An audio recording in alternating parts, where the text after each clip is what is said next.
Chapter 1 School in England. One cold winter day, a little girl and her father arrived in London. Sara Crewe was 7 years old, and she had long black hair and green eyes. She sat in the cab next to her father and looked out of the window at the tall houses and the dark sky. "What are you thinking about, Sara?" Mr. Crewe asked. "You are very quiet." He put his arm round his daughter. "I'm thinking about our house in India," said Sara, "and the hot sun and the blue sky. I don't think I like England very much, Father." "Yes, it's very different from India," her father said. "But you must go to school in London, and I must go back to India and work." "Yes, Father, I know," said Sara. "But I want to be with you. Please come to school with me. I can help you with your lessons." Mr. Crewe smiled, but he was not happy. He loved his little Sara very much, and he did not want to be without her. Sara's mother was dead, and Sara was his only child. Father and daughter were very good friends. Soon they arrived at Miss Minchin's school for girls and went into the big house. Miss Minchin was a tall woman in a black dress. She looked at Sara and then gave a very big smile. "What a beautiful child!" she said to Mr. Crewe. Sara stood quietly and watched Miss Minchin. "Why does she say that?" she thought. "I am not beautiful, so why does she say it?" Sara was not beautiful, but her father was rich.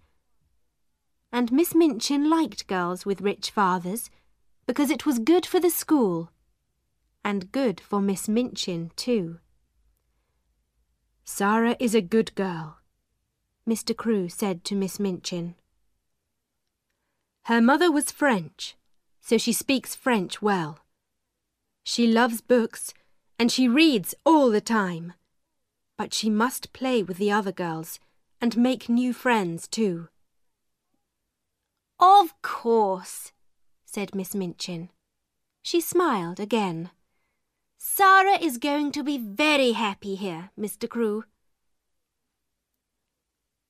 Mr. Crewe stayed in London for a week. He and Sara went to the shops, and he bought many beautiful, expensive dresses for his daughter. He bought books and flowers for her room, and a big doll with beautiful dresses too. Miss Minchin smiled, but she said to her sister Amelia, "All that money on dresses for a child of 7! She looks like a little princess, not a schoolgirl." When Mr. Crewe left London, he was very sad. Sara was very sad too, but she did not cry. She sat in her room and thought about her father on the ship back to India. "Father wants me to be happy," she said to her new doll. "I love him very much, and I want to be a good daughter, so I must be happy."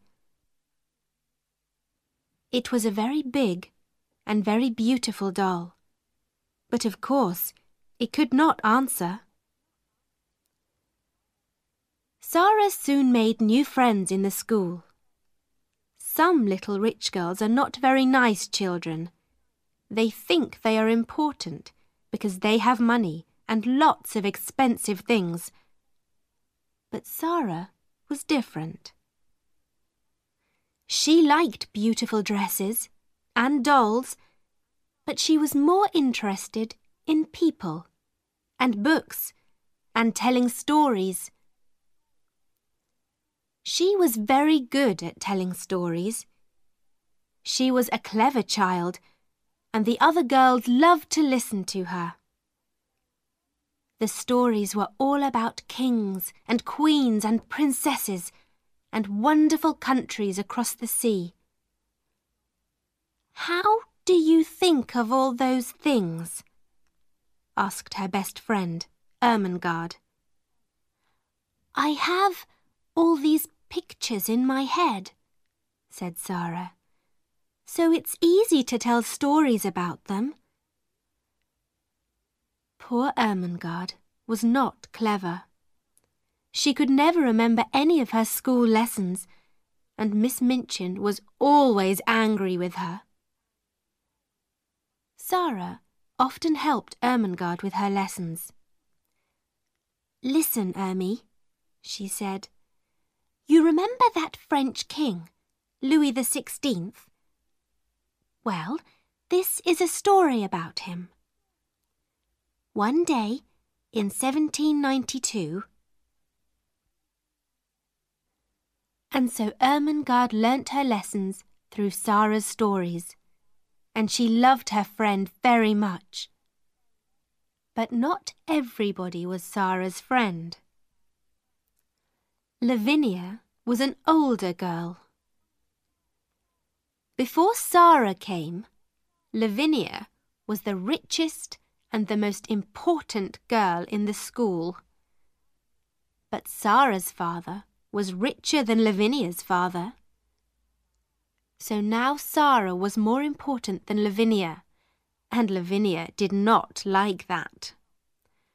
"Oh, Sara is so clever," Lavinia often said. "Sara is so good at French. Her dresses are so beautiful, and she can sing so well, and she is so rich. Of course Miss Minchin likes her best." Sara did not answer when Lavinia said these things. Sometimes it was not easy, but Sara was a kind, friendly girl, and she did not like to be angry with anyone. Chapter 2. The Diamond Mines.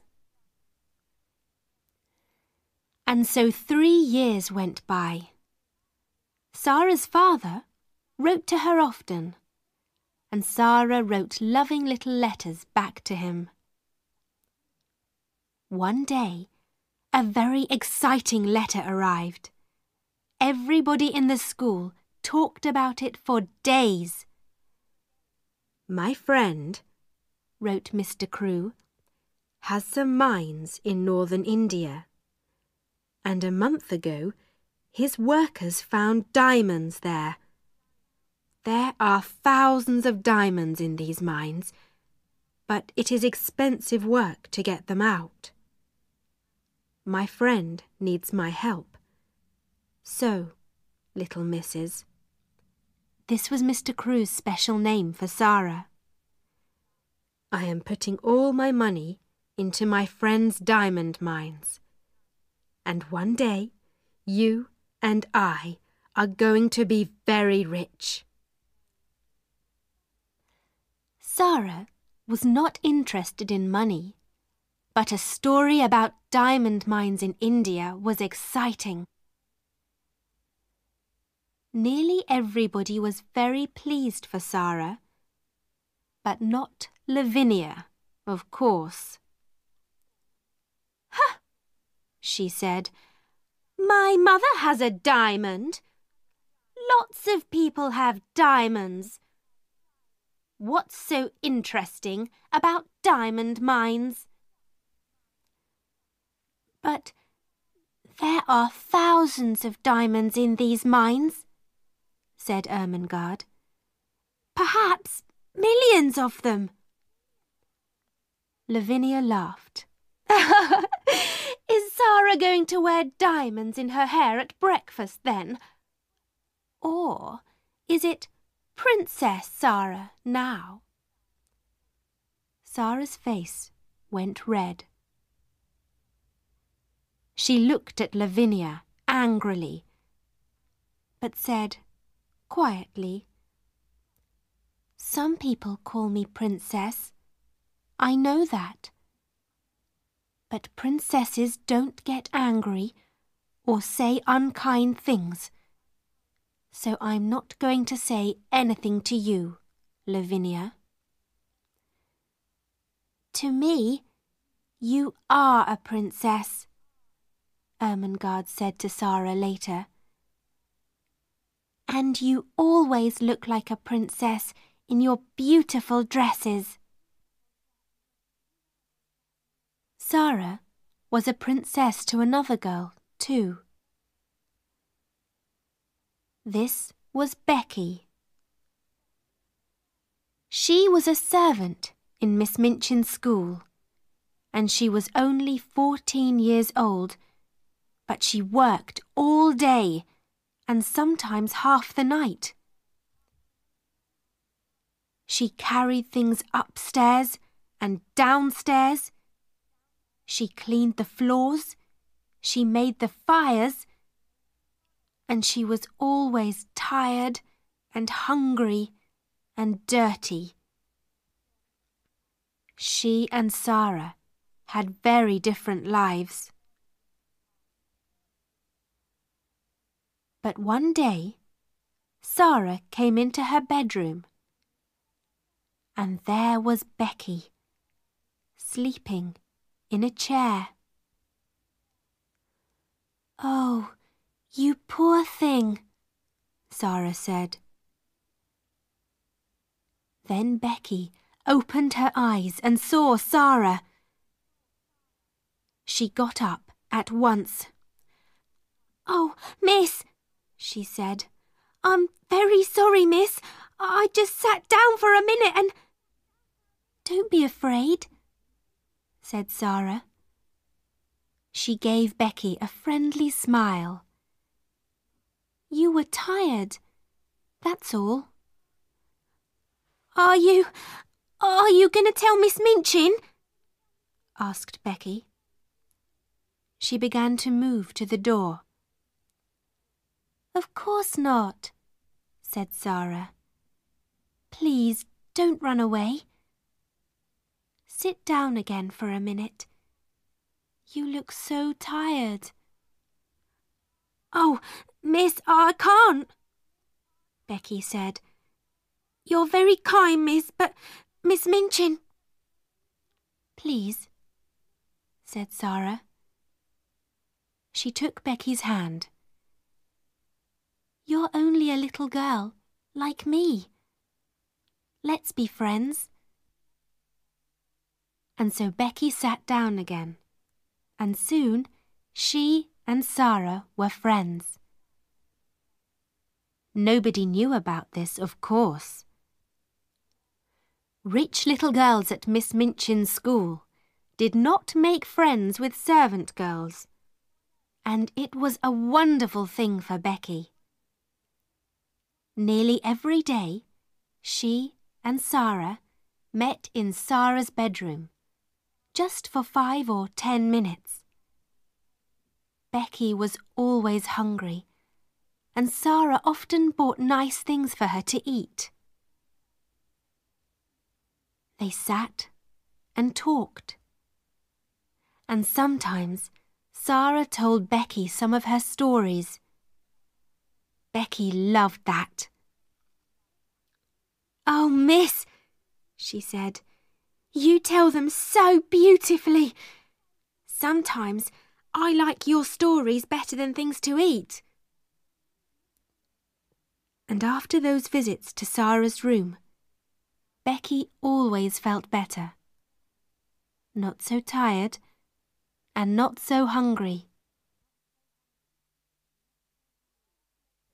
Some months later, Sara had her 11th birthday. Lessons stopped for the afternoon, and there was a big party for all the girls in the school. "This party is expensive for us," Miss Minchin said to her sister, Amelia, "but it looks good for the school." That afternoon, there was a visitor to the school, Miss Minchin's lawyer. He went with Miss Minchin into her office, and they closed the door. In the schoolroom next door, there was a lot of noise from Sara's party. Everybody in there was very happy. But in the office, Miss Minchin was not happy.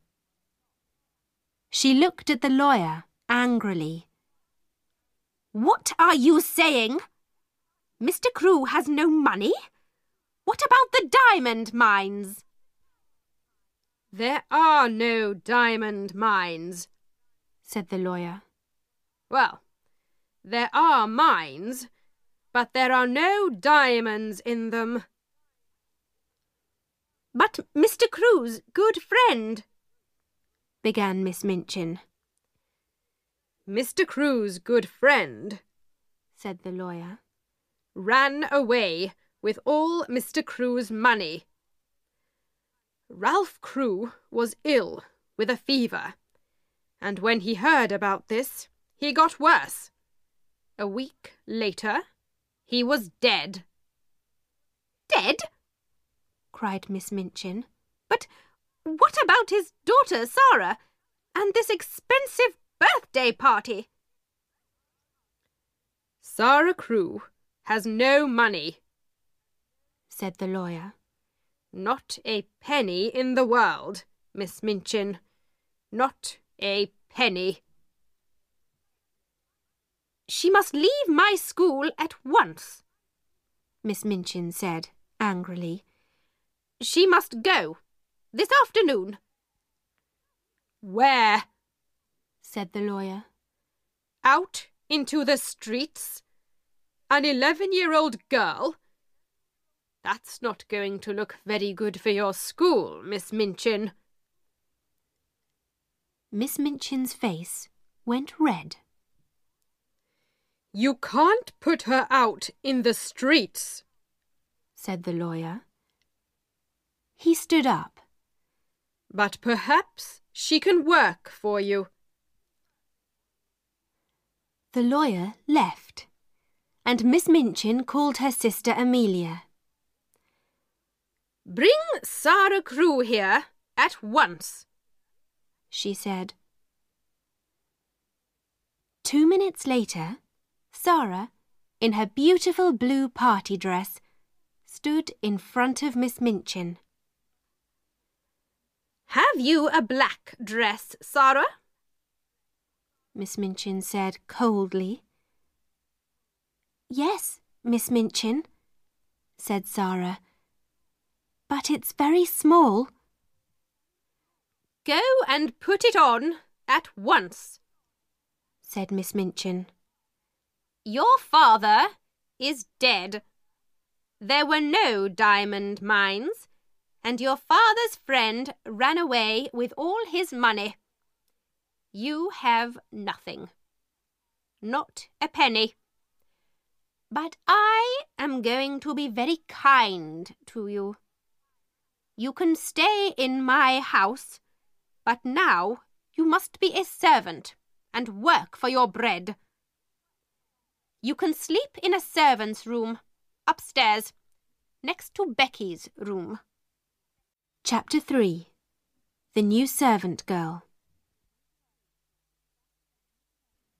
That evening, in the little attic room, Sara sat on the bed in her old black dress. She did not cry, but her face was white, and she did not move or speak for hours. Late at night, the door opened quietly, and Becky looked in. Her eyes were red from crying. "Oh, miss," she said. "All the servants are talking about it. I'm so sorry. So sorry." She looked at Sara's white face and began to cry again. Then she ran to Sara and took her hand. At last, Sara moved. Slowly, she turned her head and looked at Becky. "Oh, Becky," she said. And that was all. That first night in the attic was very long. Sara did not sleep. "Father is dead," she whispered again and again. "Father is dead. I'm never going to see him again." The next morning, Sara's new life began. She learnt to clean floors and to make fires. She ran upstairs and downstairs, and she worked in the kitchen. The cook was a big woman with a red, angry face. "So," she said, "the little rich girl with the diamond mines is now a servant, eh?" She looked at Sara. "Now, I'm making apple pies this morning. Run down to the shops and get me some apples, and be quick." So Sara ran to the shops and carried a big bag of apples back to the house. Then she cleaned the kitchen floor and carried hot water up to all the bedrooms. She worked every day, from early in the morning to late at night. She helped in the school too. "You speak French well," Miss Minchin said to her coldly, "so you can teach French to the younger children. But you're only a servant. Don't forget that." The first months of Sara's new life were very hard. She was always tired and hungry, but she never cried. At night, in her little attic, she thought about her father, dead in India all those miles away. "I must be brave," she said.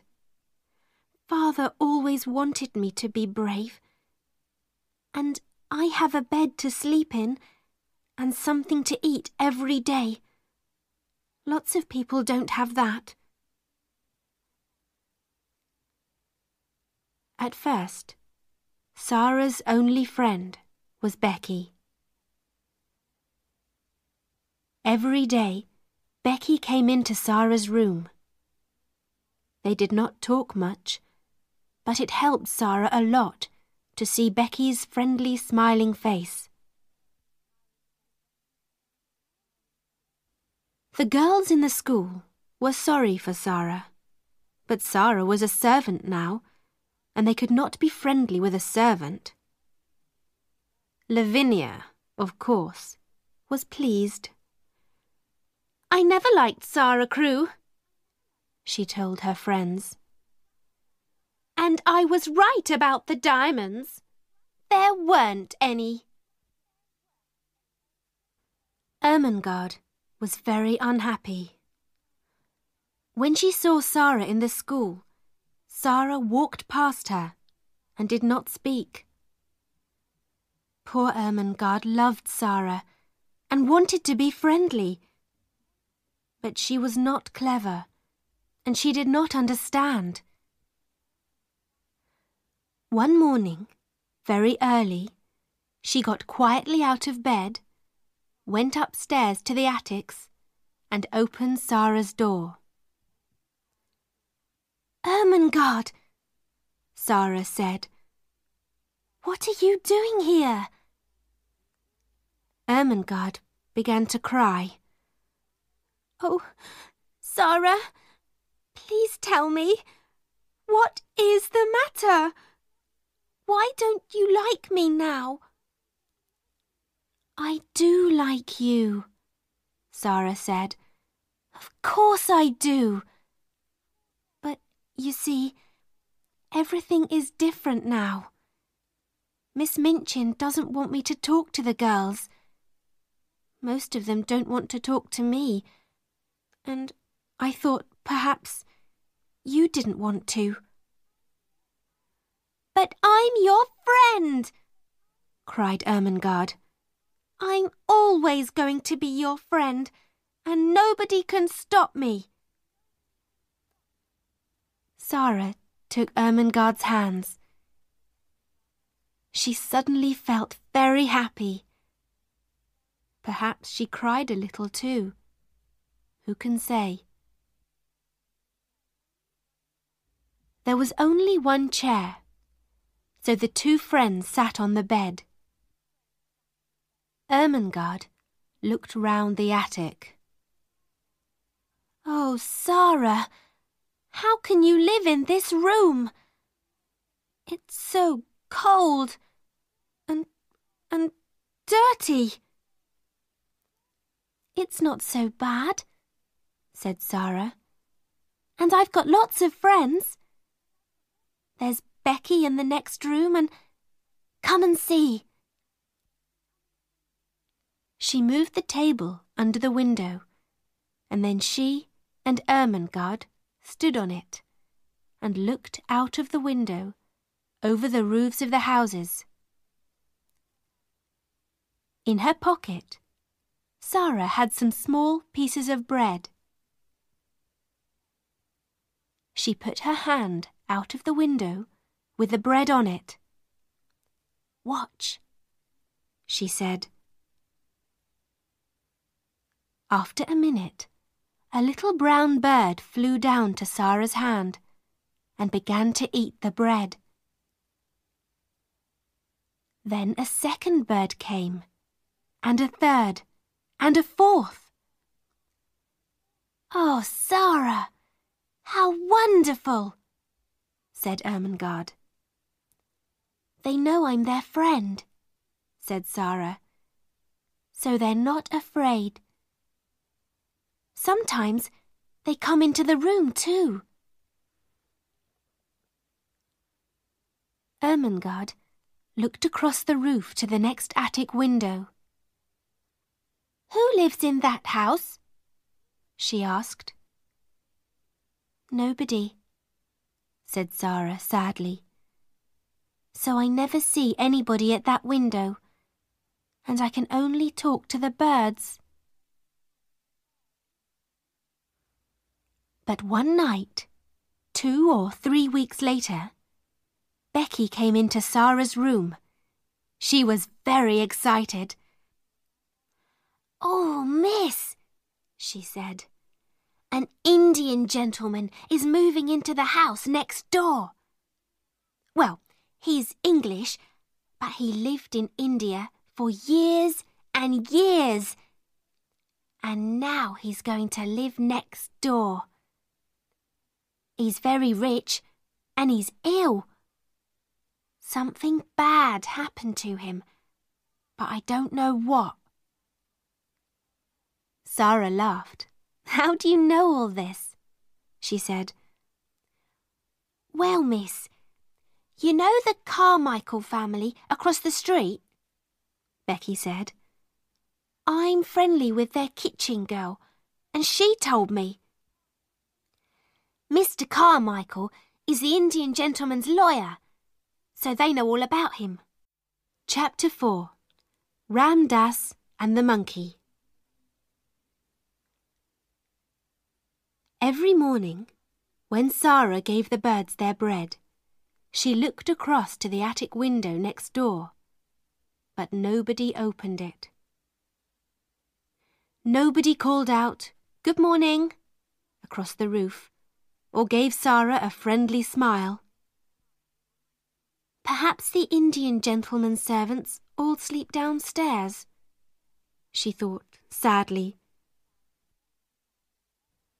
Her life was very lonely now. She saw Becky every day, of course, but they did not have much time for talking. The cook and the other servants were not friendly.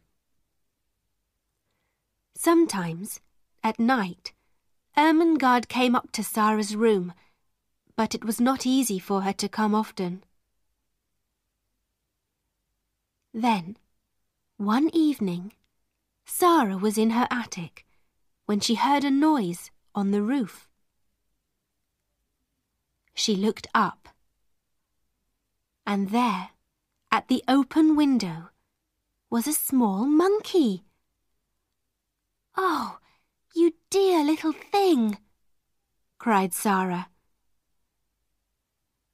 At once, the monkey jumped down and began to run round the room. Sara laughed. She got up on the table and looked out of her window, and at the next window she saw a face. The smiling face of an Indian lascar. "Oh!" cried Sara. "Have you got a monkey? He's in my room." The lascar's name was Ram Dass. And yes, it was his monkey. He gave Sara a big smile. "I'm so sorry," he said. "Can I come and get him?"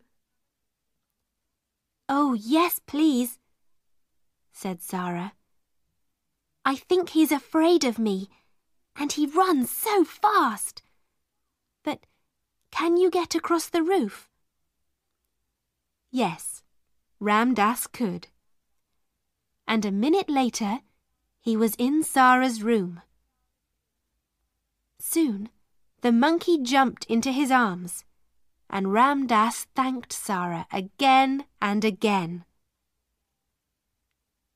Then he went away, across the roof, back into the house next door.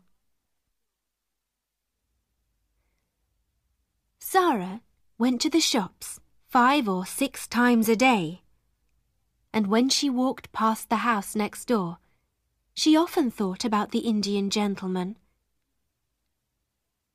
She felt sorry for him. He had no wife or family, and the doctor visited the house every day. Mr. Carmichael, the lawyer, often visited too, and sometimes the Carmichael children went with him. Sara was pleased about that. "It's nice to see friendly faces when you are ill," she thought. The Indian gentleman thought that too. He liked children very much, but he was a very unhappy man. Mr. Carmichael was his friend, and he talked to him a lot. But they talked about only one thing. "I must find the child," said the Indian gentleman. His name was Mr. Carrisford. "I must find her and take care of her. But where is she? Here I am, with all this money from the diamond mines, and half of it is Ralph Crewe's money. Oh, Carmichael, why did I leave my friend and run away when things looked bad? Why?" "You ran away because you were ill with a fever," said Mr. Carmichael. "It nearly killed you, remember?" "And it did kill poor Ralph," said Mr. Carrisford. "He put all his money into the mines because I was his friend. But at first we didn't find any diamonds, and all Ralph's money was gone. I was afraid to tell him, so I ran away. And later, when we did find diamonds, Ralph was dead." He laughed angrily. "What a brave friend I was!" "It's not easy to be brave," Mr. Carmichael said quietly, "when you're ill with a fever." Mr. Carrisford looked into the fire. "Ram Dass tells me," he said, "about a little servant girl next door. The monkey ran away, and Ram Dass went across the roof to get him back from her room. The poor child sleeps in a cold, dirty attic and works about 16 hours a day. Is Ralph's daughter living like that? I can't stop thinking about it." "We're going to find her one day," said Mr. Carmichael. "But how?" said Mr. Carrisford. He put his head in his hands. "I never saw her. I don't know her name. Ralph always called her his little missus. We talked all the time about the mines. He never told me the name of her school. Her mother was French. So did he take her to a school in France? Or was it in England?" "Well, we know there was a child at a school in Paris," said Mr. Carmichael, "with the name of Carew or Crewe. Her father died suddenly, and a Russian family took her away with them, because she was a friend of their daughter. Perhaps this girl is Ralph Crewe's child. Next week, I'm going to Moscow to look for her." "I want to go with you, but I'm not well," said Mr. Carrisford. "I must find her, Carmichael. I must.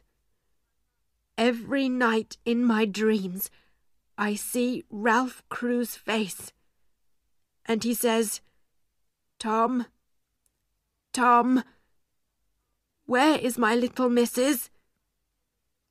And I have no answer for him." Mr. Carrisford took his friend's hand. "Help me to find her.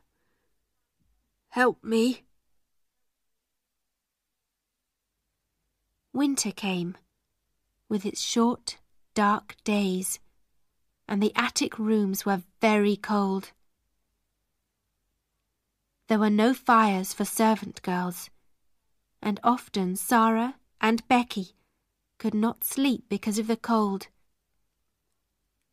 Sara was taller now, and her old black dress was very short. Her shoes were old, and she had no warm coat for the winter weather. She was thin, too.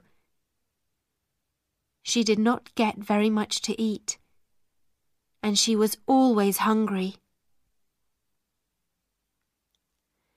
She carried big baskets of shopping through the rain and the snow.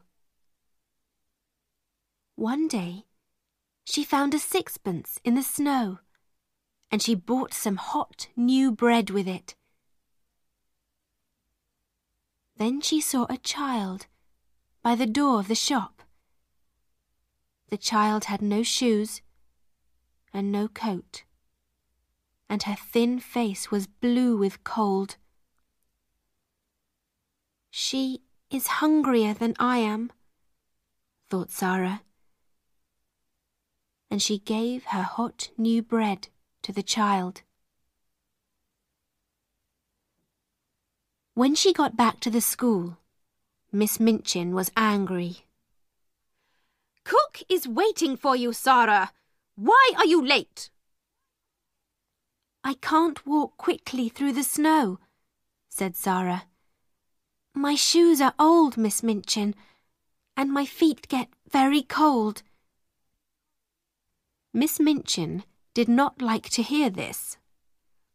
"Don't speak to me like that," she said. "I am kind to you. I'm giving you a home. But you never say thank you to me." Sara looked at her. "You are not kind," she said quietly. "And this is not a home." "Go to your room at once," said Miss Minchin. On the stairs, Sara met Lavinia. Lavinia looked at her and gave a little laugh. "Oh, here's Princess Sara," she said, "in her old dress and her dirty shoes." In the attic, Sara sat down on the chair by her table. "I must be brave," she whispered. "A princess is always brave, so I must be too. But it's not easy." She put her head down on her arms. "Oh, Father, do you remember your little missus? Can you see me now?" And in the house next door, Mr. Carrisford sat by a warm fire. Moscow is a long way from London, and he could only wait. But he thought about Ralph Crewe's child every day. He thought about other children too. "Ram Dass," he said, "how is that poor little servant girl next door? Can we do something for her? I see her in the street every day," said Ram Dass. "In the rain, in the snow. She looks thin and hungry, but we can help her. I can easily get in through her attic window. Listen." And he talked for some minutes. Mr. Carrisford smiled. "Yes," he said to Ram Dass. "Yes, I like it. Let's do it." Chapter 5. The Magic. One night, a week later, Ermengarde got quietly out of bed and went upstairs to the attic. Sara was not there, so Ermengarde sat on the bed and waited. At 10 o'clock, Sara came slowly up the stairs and into the room. Ermengarde looked at her. "Oh, Sara," she cried, "are you ill? Your face is white, and you look so tired." "It was a hard day, Ermy," said Sara. She sat down. "Miss Minchin was angry with Cook, then Cook was angry with us. Becky and I had no dinner and no tea." "Does that happen often?" said Ermengarde, unhappily. "You never told me. Are you hungry now?" Sara looked at her. "Yes," she whispered. "Yes, I am. I would like to eat that table. I would like to eat you." Ermengarde jumped up. "Sara," she cried, "I had a box of things from home today. There's a big cake in it. I'm going to get it, now. You and Becky can eat it all. Soon, Ermengarde was back. The 3 girls sat on Sara's bed, and there were some happy smiles when Ermengarde opened her box and took out the cake. "Oh, miss, look at that," said Becky. "You are kind, Ermy," said Sara. She laughed. "It's magic, you know. When things are very bad, something nice always happens. Here we are, having a party." Ermengarde gave Sara and Becky some cake, and they began to eat. Suddenly, they stopped. There was a noise of feet on the stairs. They listened. "Oh, no," whispered Becky. It's Miss Minchin." "Yes," said Sara. Her face was white again. Then the door opened and Miss Minchin came in. "So, Lavinia was right," she said angrily. "Tea with Princess Sara. Becky, get back to your attic at once." "Oh, please, Miss Minchin," cried Ermengarde. "It was my cake from home. We're only having a party." "Go back to your room, Ermengarde," Miss Minchin said coldly. "and take these things with you. And tomorrow," she looked at Sara, "there's no breakfast, no dinner, and no tea for you. Remember that." Soon, the attics were quiet again. Tired and hungry, the 2 servant girls went to sleep. But after an hour or 2, Sara opened her eyes. Was it a noise from the window, perhaps? "Something is different," Sara whispered. "What is it?" She sat up in bed and looked round the room. She looked again and again, and her eyes were very big. The room was different, very different. There was a wonderful hot fire. There were new, warm blankets on her bed, and beautiful pictures on the walls. Sara slowly got out of bed. "Is this a dream?" she said. "Where did all these things come from?" She put out her hand to the fire. "No, it's not a dream. The fire is hot. I can feel it. And oh, look at the table." There was a red cloth on the table, and cups and plates. There was hot tea and wonderful things to eat. Hot meat pies and sandwiches and cake, oranges and apples. Sara ran to Becky's room. "Becky," she whispered, "come quickly. The magic is here again. Come and look."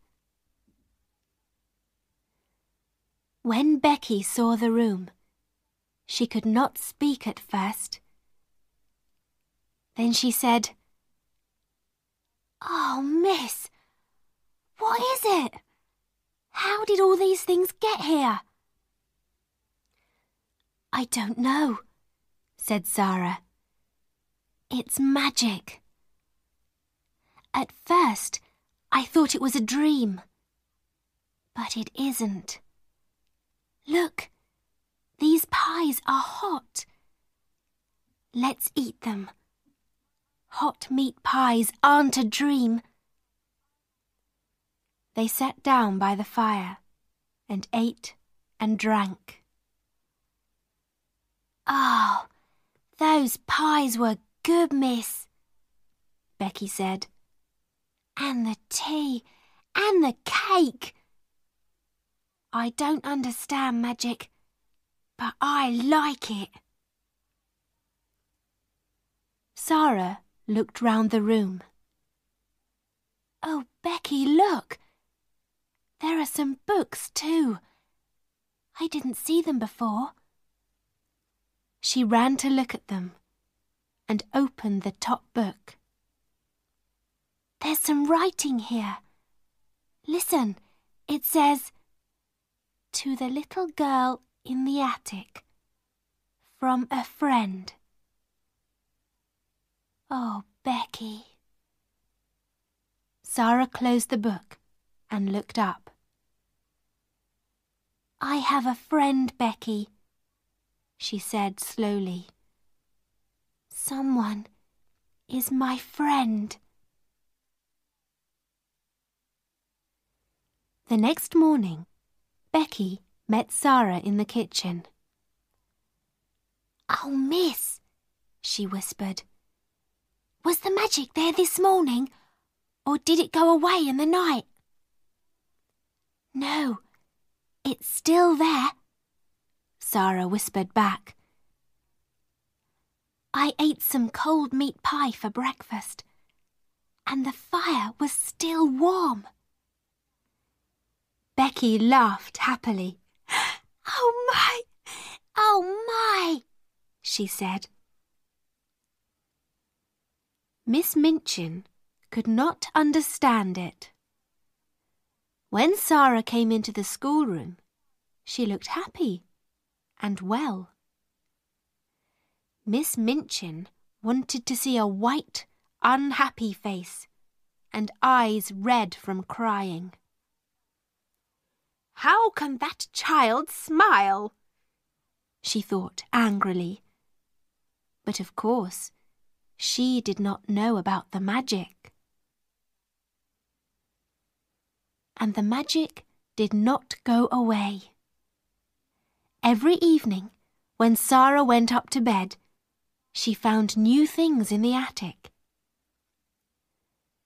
There were more warm blankets for her and for Becky. There were pictures on the walls.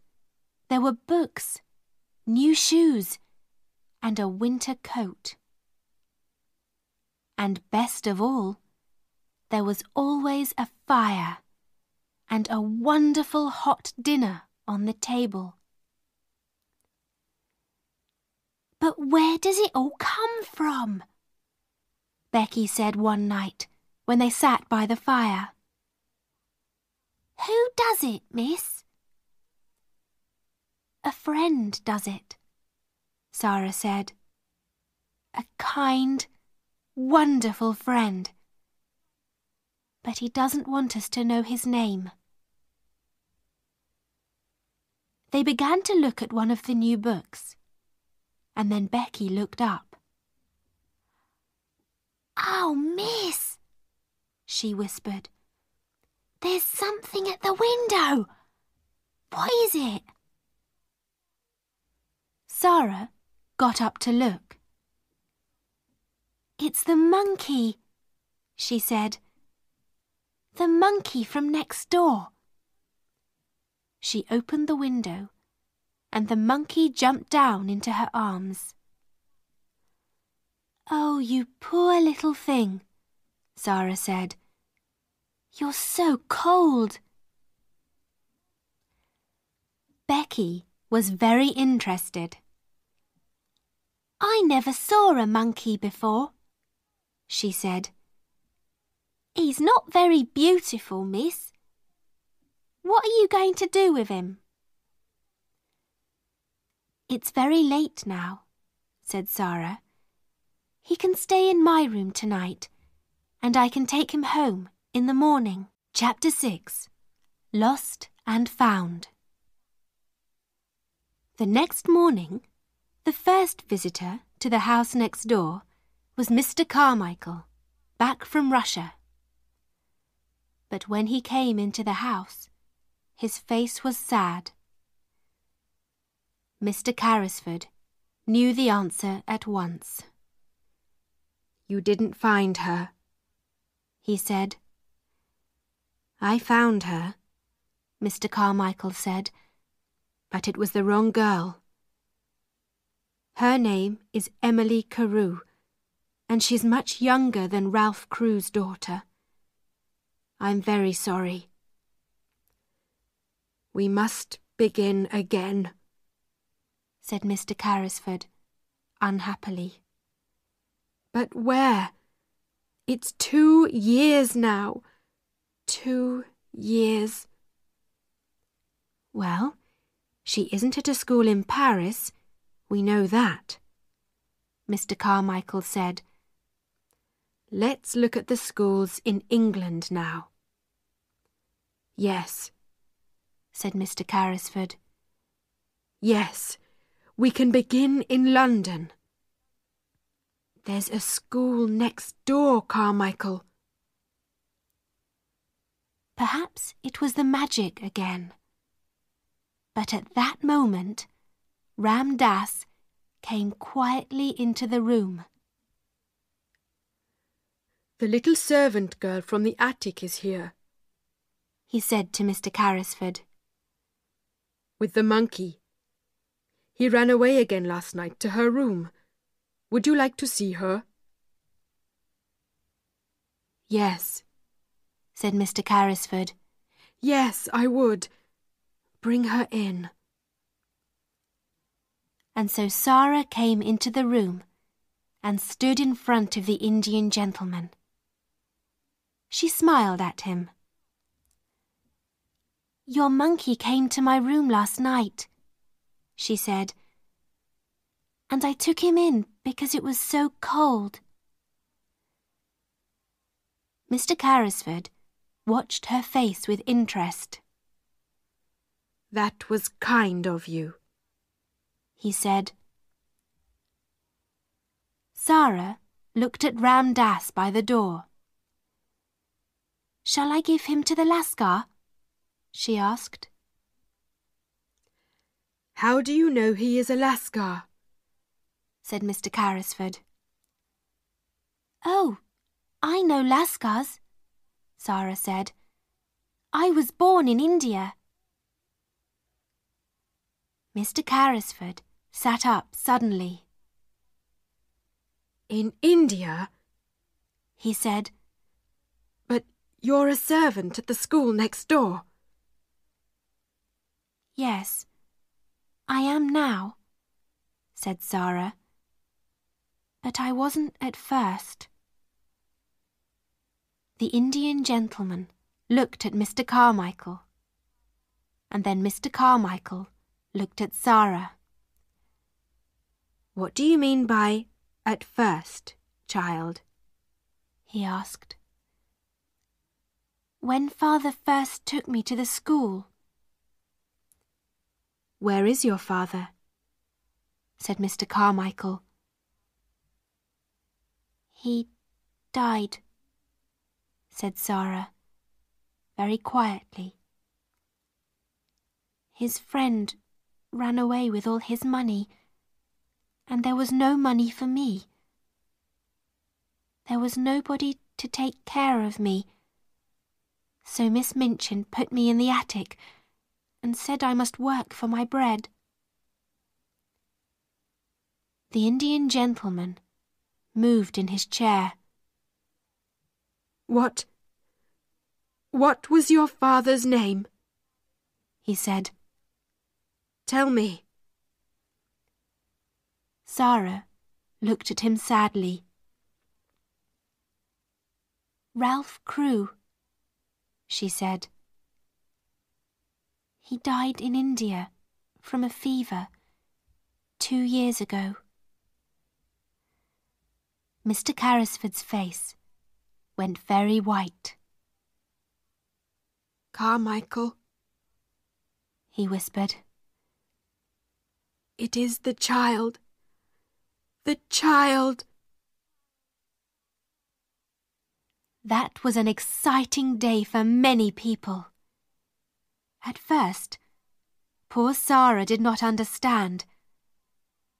But Mr. Carmichael talked to her quietly and told her everything. The true story about her father's friend and the diamond mines, and the 2 years of looking for Ralph Crewe's daughter. And all the time, she said later to Mr. Carrisford when they sat by his fire, I was in the house next door. Tom Carrisford took her hand. Yes, he said, and you're never going back there. Your home is with me now. I'm going to take care of Ralph's little missus. Sara laughed happily. And you were the friend too. All those beautiful things in my attic came from you. You and Ram Dass. Becky and I thought it was magic. The Indian gentleman smiled at her. We were sorry for you, he said. Ram Dass can move very quietly, and he carried the things across the roof when you were out. I couldn't find Ralph's daughter, but I wanted to help somebody. And then Ram Dass told me about this sad, lonely little servant girl in the attic next door. And so the story ended happily for everybody, but not for Miss Minchin. Sara was very rich now, and Miss Minchin wanted her to come back to the school. She came to see Mr. Carrisford, but he said some very angry things to her, and she went away with a red face. Becky came to live in Mr. Carrisford's house too. She was Sara's servant, and she was very happy. She had a warm room, nice dresses, and good things to eat every day, and she loved Sara very much. Ermengarde often came to visit Sara, and Sara helped her with her school lessons again. Ermengarde was not clever, but she was a true friend. On that first day, in the Indian gentleman's house, Sara wrote a letter to her, and Ermengarde carried the letter into the schoolroom. There were diamond mines, she told Lavinia and the other girls. There were millions and millions of diamonds in the mines, and half of them are Sara's. And they were her diamonds all the time when she was cold and hungry in the attic. And she was a princess then, and she's a princess now.